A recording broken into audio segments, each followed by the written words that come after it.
ยอมรับว่าเมียเคยมีผู้ชายมือสองคนนี้อดีตเคยมีเมียแล้วน้องลายิ่งได้สนใจบ่ตีว่าอายเป็นหักเสินมามือสองบ่เจตนาที่ต้องเลิกลาเพราะเขาหลายใจ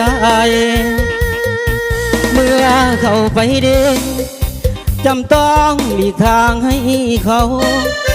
ความรักที่มันน้ำเนาถ้าบ่มีเขาก็คงบ่ตายตอนนี้เป็นโสดจะมีสาวใดที่สนใจบ่ตีอดีตของอายพร้อมเริ่มต้นใหม่กับน้องนวลนาง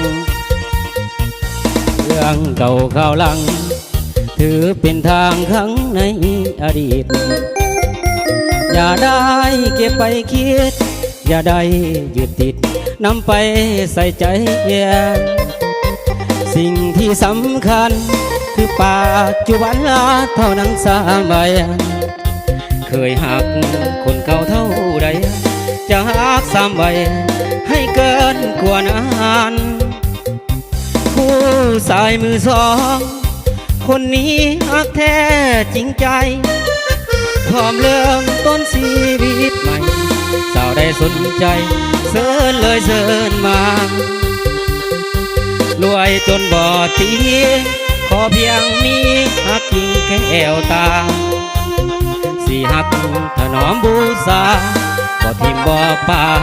ให้น้องเป็นหาง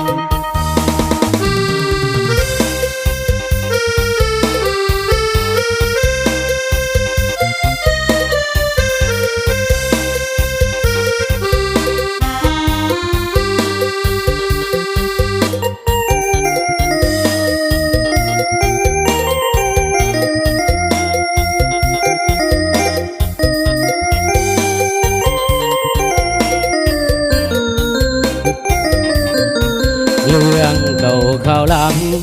ถือเป็นทางครั้งในอดีตอย่าได้เก็บไปคิดอย่าได้ยึดติดนำไปใส่ใจสิ่งที่สำคัญคือปัจจุบันเท่านั้นสมัยเคยหักคนเก่าเท่าใด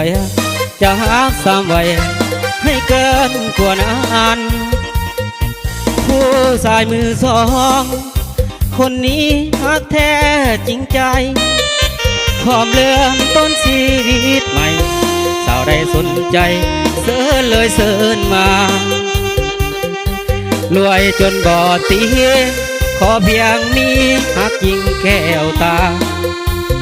สิหักถนอมบูชาบ่ทิมบ่ป่าให้น้องเป็นหาง